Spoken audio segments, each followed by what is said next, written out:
Mga corals o ginili nga kahoy nasakmit sa Punta Inganyo sa isla sa Mactan. Usa ka babae gipusil sa nagmaskara og Batman. Mga taytayan sa habagatang Sugbo, dili maagian og sakyanan, human maguba sa Bagyo. Sinkhole nga namugna human sa Bagyo, nag-anam og kadako. Mga lungsod sa Bohol, nakaangkon og grabing kadaot tungod sa Bagyo.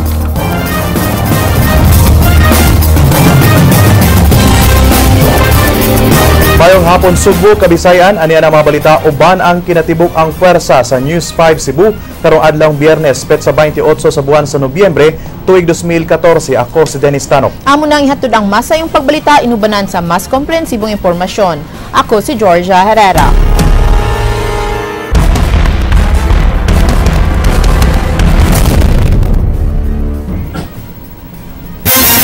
Ang lalawigan sa Bohol ang usa sa labing nakahiagom sa dakong kadaot ni Bagyong Queenie. Samtang ang lalawigan sa Negros Oriental mo'y adunay labing daghang mga tawo nga missing. King Perez, Suginlimi.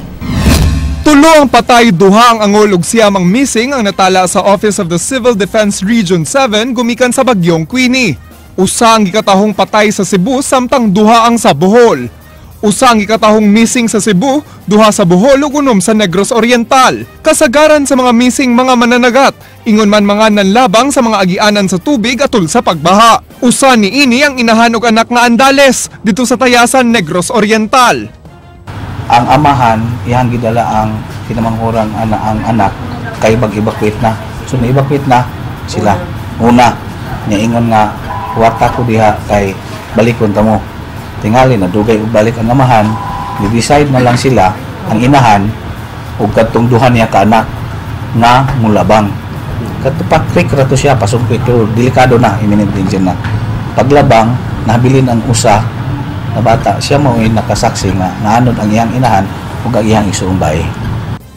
Samtang ang Tampukon 1 Bridge sa Ayungon, Negros Oriental, dili na maagian sa mga sakyanan. Apan sa upat ka mga probinsya sa Central Visayas nga naigo sa bagyo, ang Bohol mao'y giilang nagrabehan sa bagyo nga nakasinati sa paghapak sa dagkong baod ug kusog nga pag-uwan. Gatusan ka mga panimay ang naguba human sa bagyo. Dulan 200 ka mga bangka sabang naguba sa bagyo. Ang mga lungsod sa Hagna, Gindulman, Duero, Mabini, Ubay ug Garcia Hernandez mo'y labing apektado sa bagyo. Ang baglihit is Bohol tungod sa kadaghan nga mga lungsod nga naigo. Gani karon ang amo ang operations chief si Engineer Berliner Dalaba ngadto gyud dito personally to conduct the rapid damage assessment and needs analysis. Nasayran nga ang mga casualties wa dayon mibakwit atol sa bagyo. Tambag sa Office of the Civil Defense nga dili na magpaabot nga maigo sa bagyo aron malayo sa hulga sa kamatayon atol sa katalagman. Dili na angay kakumpiyansaan ang mga pag-uwan bisan og ubos sa Public Storm Warning Signal Number 1. Sa mga mananagat, no? Na although kinahanglan ta og pagkaon adlaw-adlaw, pero ato ang tagaan og dako kayong pagtagad ang kinabuhi sa tao. Ang dapat magbantay sila bisan og dili bagyo. Alang kang Provincial Regional Director Tom Banyas, ana sa paghukom sa mga local government unit heads ang pagpatuman sa pagpabakwit. Ang kapulisan sa igo lamang sa pag-assess kung adunay request gikan sa mga lokal nga kagamhanan. Local government executive, siya yung tatay dun sa, let's say, sa bayan. Ang PNP, just one of the government agencies under him which he can tap, pero talaga siya ang magbibigay ng ng direction and command. Padayon pa sa panggihimong validation ug pagdawat sa mga report sa mga danyos ang Office of the Civil Defense human sa bagyo kagahapon. Typhoon o bagyo situation, yung nato kalakihan nagdunay intermittent signal loss ato ang mga telephone companies may be katong mga cell sites, no? So secondly is the feedback mechanism especially from the ground. Coast Guard. King Perez, News 5.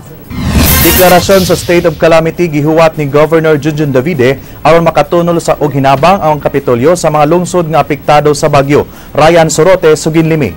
Prepare for any disaster. Sa initial report na nadawat sa gobernador, daghang mga panimay mga lugar sa Habagatang Sugbo ang naapektuhan sa bagyo ug kinahanglan nga tabangan sa Kapitolyo. So, based on the reports that I received from Mr. Tribunalo sa atong PDRMO, some municipalities, there are houses in the coastal barangays in certain municipalities that need assistance. So, I will request the provincial board for a declaration of a state of calamity in these areas. Gamit ang inabangang mga water tankers, mipadana og tubig nga mainom ang Kapitolyo ngadto sa mga lungsod sa Malabuyok og Santander human naguba sa bagyong ilang water system. Gihakdan sa og tubig ang lungsod sa Dalagit, Buluon, Alegria o Sulubog Badian. Matod sa Provincial Disaster Risk Reduction and Management Office, daghan pa nga mga lungsod ang wa pa makahanay sa ilang mga disaster plans. Dili pa gyud tanang lungsod at sa yuta karon na istorya na kauban nga LDRRMO nga wa pa gyud sila naka-training o mag-isgot tag disaster preparedness, wala pa gyud sila naka-training. Mao to ni come out sila na sige sir magpa-schedule namin ninyo og kuan training sa disaster preparedness. Giawag ni Davide ang matag lungsod sa pag-check sa ilang mga drainage plan human maigo sila sa kalit nga pagbaha. Kini man kung mga nahitabo calamities, every casualty, every one that this will open our eyes bitaw na there's need, we have to improve it. Improve on something ba? Sa initial nga report, sagad sa mga apektado nga infrastructure iya sa nasyonal nga kagamhanan ug diubos sa Kapitolyo. Based sa koron sa reported lang national under process sa national insurance national road atong bridge na apekahan sa national road so wala pa ko dawat sa provincial road. Ryan Sorote, News 5. Daghang mga residente sa Habagatang Sugbo ang kumpiyansa ra sa gipagawas nga weather bulletin sa Pag-asa Visayas niadtong Miyerkules sa hapon. Wa nila damha nga ang signal number 1 magbilin di ay og kadaot di lang sa agrikultura apan lakip na sa pagkaguba sa pipila ka mga Pinoy-anan og kaptangan. Gisusi ni Jinky Bargyo ang mga lungsod sa Habagatang Sugbo nga naapektuhan sa bagyong Queenie kagahapon. Wauna pagi ikining taytayan sa lungsod sa Dalagete kagahapon human mabanlas ang videokihan nga naadaplin sa sapa. Wa magdahom si Noy William nga mao kini ang iyang maabtan. Ay daghan na mga bagyo ma'am nga kuan wa magina kuan diha. Katong linog sa una wa man ma. Karon naman gyapon nga signal number 1 marag kumpiyansa kay ko ba. Kining dakong kawayan natumba sa payag ni Kara nga mo'y hinungdan sa kalisang sa iyang pamilya. Nagbantay rami sa kanang sa hangin. Diha mi sa tindahan natulog motong paghagsa aning kuan dito migdagan dito sa padong sulod. Ya kay pagsulod na mo dito mga alas 3 saka na pud ang tubig sa among balay. Mato ni Dalagete Mayor Ronald Alan Sasante kinsa misusi sa sitwasyon, niingon siya nga kapinsa gatos ka mga individual ang dali niyang gipabakwit. The coastal barangay still have no water. Electricity, I think it's still 40%. Our main road to Mantalungon, to Highlands, is still not passable except motorcycles. Sa lungsod sa Bolhoon, pipila ka mga sakyanan ang naanod sa baha, samtang dunay mga balay nga ginama sa light materials ang nangatumba, human ni kuso-kuso ang kusog nga hangin kagahapon sa kadlawon. Duna say mga yuta nga midahili paingon sa National Road. Kining payag na tunga, dihang natumba ang punuan sa lubi. Swerte kay way tao ang natuog dinhi, dihang nahitabo ang insidente. Dunay mga residente nga nahapunan sa paglimpyo sa ilang mga panimay tungod sa tubig nga milapas na sa tao. Na-effect ang bagyo dire namo ang hangin mga alas 2 sa kadlawon. Pero di po kay kusog. Pero tungod lang nga kini nga naawas ang amo ang salog, mao ni siya nga muni uban nga ay kadaot. Baliman ang kuan, balita. Murag diha man jud ko pagkadlawon ato ang pareha o labaw pa itong Pablo nga bagyo. Kaya diha pud mi ato sa unang panahon, saksi pud mi ato. Sa lungsod sa Malabuyok, stranded ang mga bus human gisirhan ng Saliring Bridge kay gikankan kini og delikado ng agian o four-wheel vehicles. Dirito ang among engineer ila pa ni kung nagplano kanos ayon nila makuan ni basta ugma daghang equipment ipada dire. Sa ubos sa maong taytayan, napalgan ang patayng lawas sa 50 anyos nga si Alona Mababol human maanod ang payag nila uban sa iyang anak. Naipit ko na siya, naipit. Nya, sige lang pag kay magtawag ko dire kauban nya. Pagtawag na ko nila dire kay Pagbalik na mo kay nakuha naman siya, natabunan naman siya tong kawayan nga gikuan nang gisalog atong balay nga wala pa mahuman. Mas maayo tagmalik kayo ta sila sa sapa kay yung tagasiguro karon tungod aning kusog nga baha ba. Kay karon imo ta ma-expect sa kusog kay nagkusog naman kayong baha jud. Grabe naman kusog. First time na naabot diri ang tubig. Jinky Bargio, News 5.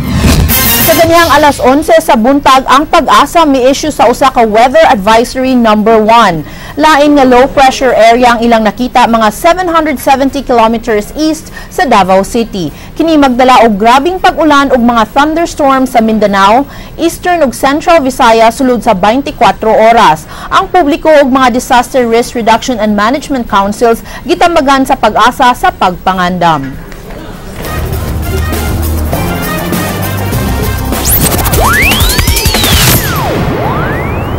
Naog daw ang usa ka hardware sa may barangay Paho, Dakbayan sa Lapu-Lapu kagabi. Samtang ikaduhang andana sa usa ka panimay sa barangay Guadalupe, Cebu City na sunog gumikan sa gituohang nag-overheat nga aircon.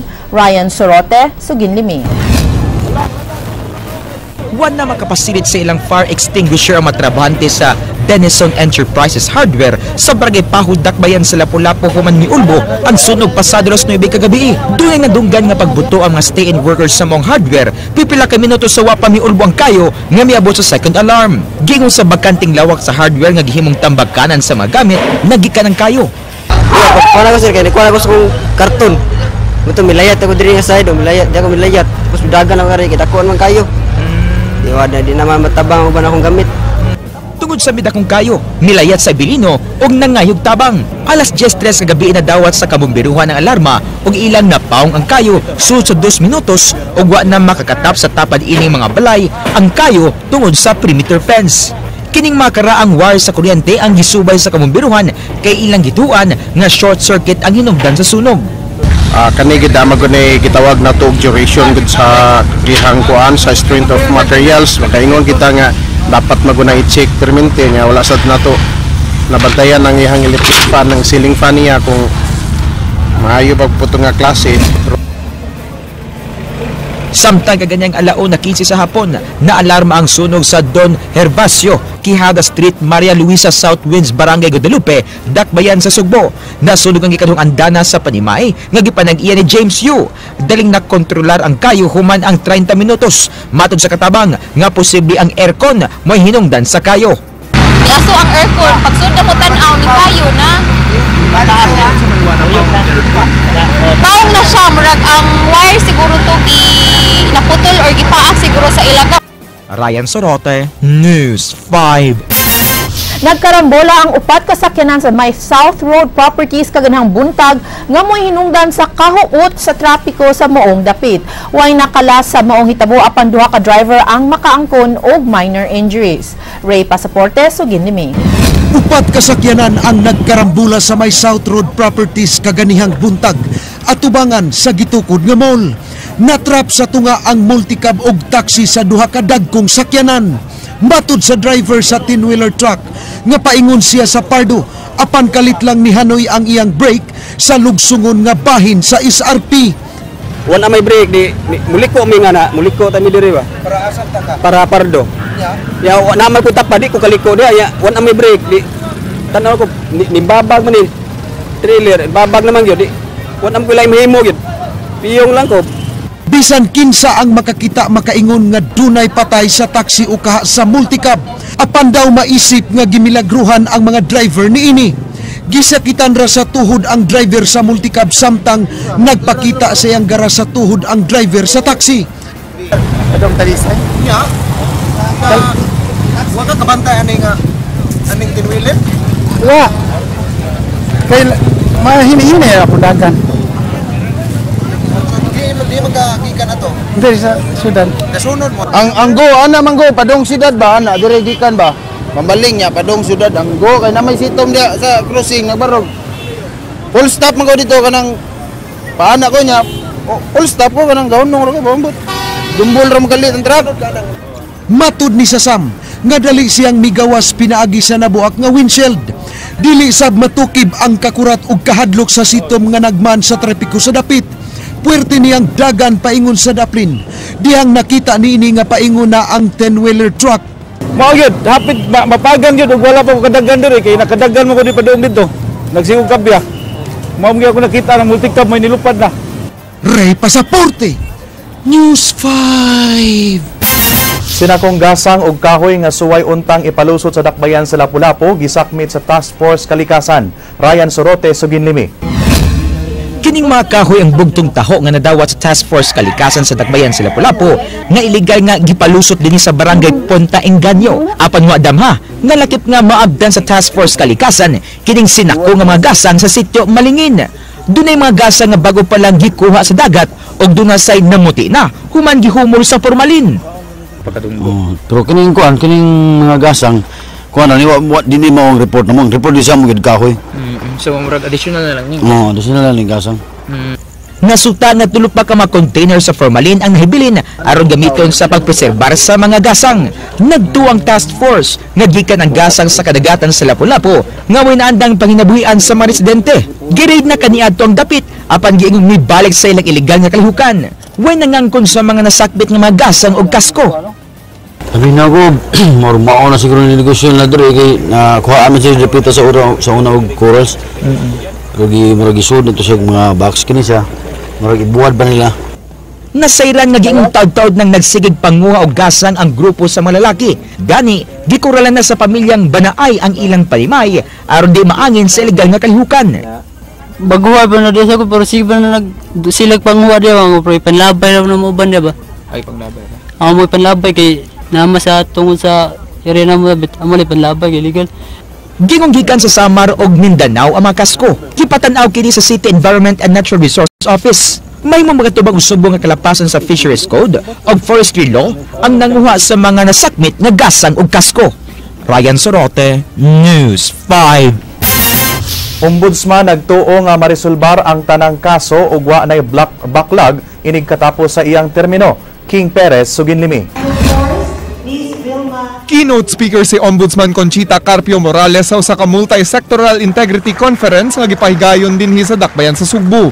Gipanghambog niini ang mga kalampusan sa iyang pagduma sa Office of the Ombudsman sud sa kapin 3 ka tuig. Lakip niini ang pagkabilanggo sa 3 ka mga senador sa pork barrel scam. Kanhi Presidente Gloria Macapagal Arroyo tungod sa NBNZTE scam ug ang pagpasaka og sumbong kang kanhi Cebu Governor Gwen Garcia tungod sa kontrobersyal nga Balili property. Aduna pay kapinsyam kalibo ka mga kaso nga tapuson sa Ombudsman gikan sa 16,000 ka mga kaso sukad Enero 2014. 30% sa mga criminal cases ang na-dispose, samtang 42% ang naresolba nga mga kasong administratiba. Nagtuo ang Ombudsman nga makabot niya ang zero backlog sa pagtapos sa iyang termino sa tuig 2018. These undertakings work toward ending the cycle of impunity and poverty and cultivate a culture of integrity and excellence. Usa sa mga nahimong highlight sa conference mao ang gilunsad nga Environmental Ombudsman Layman's Handbook.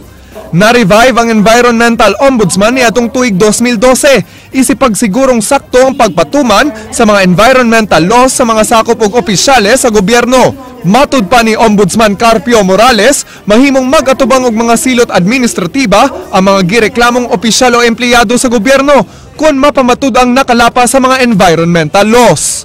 Naturally, if there's a violation committed by this government official, we will not excuse him. We will certainly face administrative and criminal sanctions. King Perez, News 5. Laing sinkhole mitumaw sa lungsod sa Badyan human mibunok ang kusog nga uwan kagahapon nunot sa bagyong Queenie. Samtang gipabus na sa state of emergency calamity ang lungsod sa Malabuyok. Mubalik si Jinky Bargyo. Mipahigayon og emergency session karong hapon ang sangguniang panlungsod sa lungsod sa Malabuyok aron ideklarar ang lungsod ubos sa state of calamity. Gihaya na sabang patayng lawas ni Alona Baldado nga naanod sa baha. Ang 8 anyos nga si Jason, ang anak sa biktima, nakuhaan og cellphone video sa usa ka residente kinsa ni mando kaniya sa pagkatkat na lang sa lubi aron di maapil sa pagkaanod.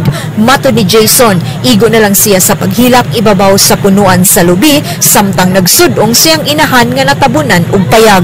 Wa pay supply sa tubig ug kuryente ang pipila ka mga lungsod sa Bagatang Sugbo human sa bagyong Queenie.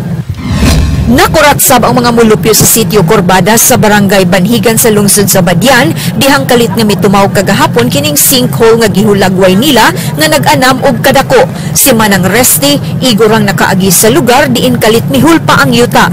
Matud niya 1970s pa siya nakamatikod nga dunay magdahunog sa ilawom dinhay mutangang iyang Pinoyanan pipila kadupa gikan sa nitabuan. Wala po ta magdahom nga naingon anak siya. Ya, sige, akong anak, bisag adlaw, makadungog. Di anak mong dapita. Nabamrot, lain yung kaing paminahon. Apan si Noy Rodrigo, nagdamgo bahin sa sinkhole, dihang gikuha og hulagway ang sinkhole kaganiha, dunay tiil ang mitumaw nga nakapanlimbaut sa balahibo sa mga nakakita niini. Na linaw nakakatulog, tapos nung alas 5, pumunta ko dito. Kinuhaan ko ng picture, yun na nakita ko. Yung sa kamera ko, nakita ko yung paa ng tao. Gikordo na karon ang lugar pandi kapugngan ang mga taong mangusyoso nga gikabalak ang maghatag kanila og risgo. Giingong tungod sa kusog nga uwan kagahapon mo'y hinungdan nga mihumok ang yuta sa dapit.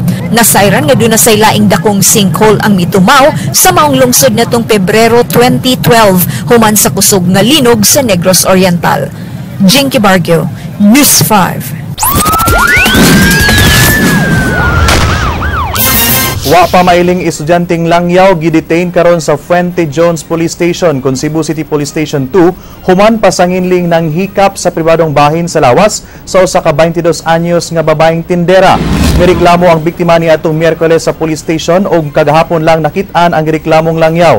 Dihang dakpo na unta ang Langyaw sa kapulisan og sa mga sakop sa barangay Sambag 2, misukol og nanukmag kini. Napreso na sab kaniadto ang Langyaw sa maong presinto ug gani gipabalhin sa psychiatric ward sa Vicente Soto Memorial Medical Center human nagwild sa prisuhan. Susuyon pa karon sa kapulisan ang pagkatao sa maong Langyaw nga posibleng pasakan og kasong acts of lasciviousness, direct assault ug disobedience. Magay, sumpol man siya sa barangay officials sa mga pulis nga nilarma dito. So, na-detain siya karon for direct assault kay katong barangay official iyan nag-sumbag na ayang taon ang konsehal sa barangay Sambag 2 sa gayron siya kaso nga direct assault o disobedience po sa mga kauban dahil kay ang katugaling bad sa akong kauban na tutol ang kuan ang iyang silbi necklace. Aset sa mga pulis nga usa ka babae giingong gipatay sa wa mailing tawo nga nagsulob og maskara ni Batman. Ryan Sorote, Suginlimi. Usa ka nagpaka-Batman ang giingong may pusil patay sa police asset nga si Helen Inot sa sitio Kalihuon, Barangay Labangon, Dakbayan sa Sugbo, kaganyang kadlawon. Dead on the spot ang biktima, human kaligwa og bala samtang nag-iyahay og panagan ang mga namilar. Nagduwa og madyong si Inot sa haya sayang kaila diyang misud sa compound ng gunman nga nag-helmet og namusil. Girls nga nag-helmet ang gunman, why bisan usa ang nakakita sa naong ni ini. Wala, nagwa. Wa siya katingog po dito. Away, patay na rin sa pagpusil. Pipila ka metros gikan sa crime scene na recover kining duha ka helmet ug kining maskara ni Batman nga giingong disulob sa namusil. Way nahibaw ang kaaway ang igsuon sa biktima apan duda ini nga dunay nasuko sa iya igsuon tungod sa pagka-police asset ug duna na siya gidudahang nagpaluyo sa kamatayon sa iya igsuon. Grabe ka sa ko kay. Grabe. Wala sa sunan karon di grabe. Di sunan siya ba? Atong naibawaan karon nga usay gamiton sa atong kapulisan na para pagsumpo sa droga, no? Pero nainitan ni siya mao ning dako posibilidad nga gipatay ni siya. Susiho sa taga-barangay ang ilang mga kuha sa CCTV kay giingong nakaagi ang mamumuno sa ilang CCTV. Ryan Sorote, News 5. Patayng lawas sa tao nakit-an sa mingaw nga dapit sa Barangay Lanas, Dakbayan sa Naga. Nasayran nga ang maong dapit gihimo ng labayanan og patay nga tao. Ray Pasaporte, Suginlimi. Napalgan kaganihang buntag kining patayng lawas sa usa ka lalaki nga gilabay sa kasagbutan ug kakahuyan dinhi sa sitio Visayan sa Barangay Lanas, Dakbayan sa Naga. Giasoy ni Noy Carpo Mulupyo sa dapit nga alas 5:30 kaganihang buntag, nitubag siya sa sugo sa lawas ug iyang nabantayan ang patayng lawas. Pagdano ko, kita na ko. 2 man. Ako hindi klaro til. Tangari lawas. Tao mo yun, tayo dadali ko sa purol. Daga na yung matulang pedila. Ikatulo na ni siyang higayon na nabayan diri. Ang una katong dunay gitsap-chap, dugay nalimot ko sa atong tuiga. Ikaduha atong bag-ulang, mga last month siguro to. Katong gisud og malita. Mo na siya ikatulo karon. Kani yung area mo pirmi pero duda nako ang kaning nagbuhat sa krimen nakaibaw atong sa malita. Ang mga sakop sa CSI sa Cebu Provincial Police Office way nakuhang identification sa biktima. Gawas sa 130 pesos nga kwarta, gunting ug yelo nga sarong nga distansya sa patayng lawas sa biktima. Dunay nakit ang liki sa iyang ulo ang biktima nga gituuhang gibunalan og gahi nga butang. Dunay lama sa dugo sa railings, apan di pa makumpirmar kung patay ng daan ang biktima nga gilabay sa dapit. Actually, di pa kita ka-determinar ato kung samad ba to sa pinusilan or dinunggaban or unsa nga mga bland kanang mga kanang kain nga mga objects nga mo nakapatayon niya. Panawagan sa kapulisan nga mobisita sa ilang buhatan kadtong nawad-an og sakop sa ilang pamilya aron ilhon ang biktima. Kaning biktima sukod na taga CSI 5'1" height, no? Lalaki, dunay big boy diri sa tubangan, tattoo niya, tattoo. Niya sa luyo, dunay word nga forever niya heart design. While doon na po siya patik po doon siyang bukton. Ray Pasaporte, News 5. Nasayod si PRO7 Regional Director Prudencio Tom Banya sa mga reklamo batok sa mga pulis sa lalawigan sa Sugbo ug matunini nga di gyud kini malikayan bisan sa ilang paningkamot nga manindot ang ilang imahen. Samtang gipaabot pasab ni Banyas ang request gikan sa Cebu Provincial Police Office alang sa gihangyo sa maong buhatan nga fact-finding team subay sa kamatayon sa duha ka pulis sa Moalboal. King Perez, Sugin Limi. Kung mapamatud ang sad-an sa ilang mga giatubang nga kaso, angay gyud silang manubag. Kini ang pamahayag ni PRO7 Regional Director Prudencio Tom Banyas bahin sa mga isyu sa kapulisan sa probinsya nga dunay giatubang nga reklamo. Corrupt, found out to be done doing so, and I would also be quick to punish you. Kahinumduman nga gireklamo karong semana ang usa ka PO2 Nilo Branzuela kay nang hulga sa buwangan sa lungsod sa Argao niadtong Nobyembre 16. Nagatubang sabog kontrobersiya ang kapulisan sa Toledo human namatay ang usa nila ka binilanggo nga si Alexis Velayo tungod sa posibleng pagkulata niadtong Nobyembre 8. Walo sab ka pulis sa Sibonga nga naglakip sa ilang hepe ang gireklamo nga mibunog sa usa ka ginang kinsa napakya sa pagtubag kun hain ang ingan na kasospek. Matod ni Banyas, iya lang una itugyan ang investigasyon sa maong mga isyu sa pamunuan sa Cebu Provincial Police Office. Una nang mipahibaw si CPPO Director Noel Guilliamac, nagkinahanglang duna usay reklamo ang mga nabiktima sa mga pulis, una pa maimbestigaran sa ilang buhatan. Well, we have a chain of command. Our organization is level by level naman yun. Pangit naman yun na at all reports immediately it goes to the regional level. Samtang gipaabot pa ni Banyas ang official request gikan kang Guilliamac alang sa pagmugna og fact-finding team sa kamatayon sa duha ka mga pulis sa Moalboal. Uyon si Banyas sa maong hangyo aron sa mahatagan og katin-awan ang kamatayon ni PO3 Fabio Fernandez ug PO1 Alracid Jimlani. Mitumaw mga pagduda nga di lehitimo ang pagpangronda sa kapulisan sa panimay sa subject. Padayon pang gipangita ang duha ka mga wa mailhing suspect nga namusil sa duha ka pulis. To take away the suspicion that it will be a whitewash to be done by the province, and he wants it to be done by he recommends that it be done by at a regional level, we will act on it. King Perez, News 5. Ang military mo'y gitahasan sa pagdala sa mga dinakpan nga mga leader sa CPP-NPA o mga kauban sa ilang hearing sa Toledo City sunod semana. Ang magtiyayong Tiamson o 5 ka mga kauban nga dinakpan moatubang sa arraignment sa mga kasong illegal possession of firearms and explosives o obstruction of justice dito sa Toledo City Regional Trial Court. Gipanid-an karon sa military ang movement sa mga rebelde sa Kabisayan batok sa posibleng pag-rescue sa mga dinakpan dinhi sa Sugbo.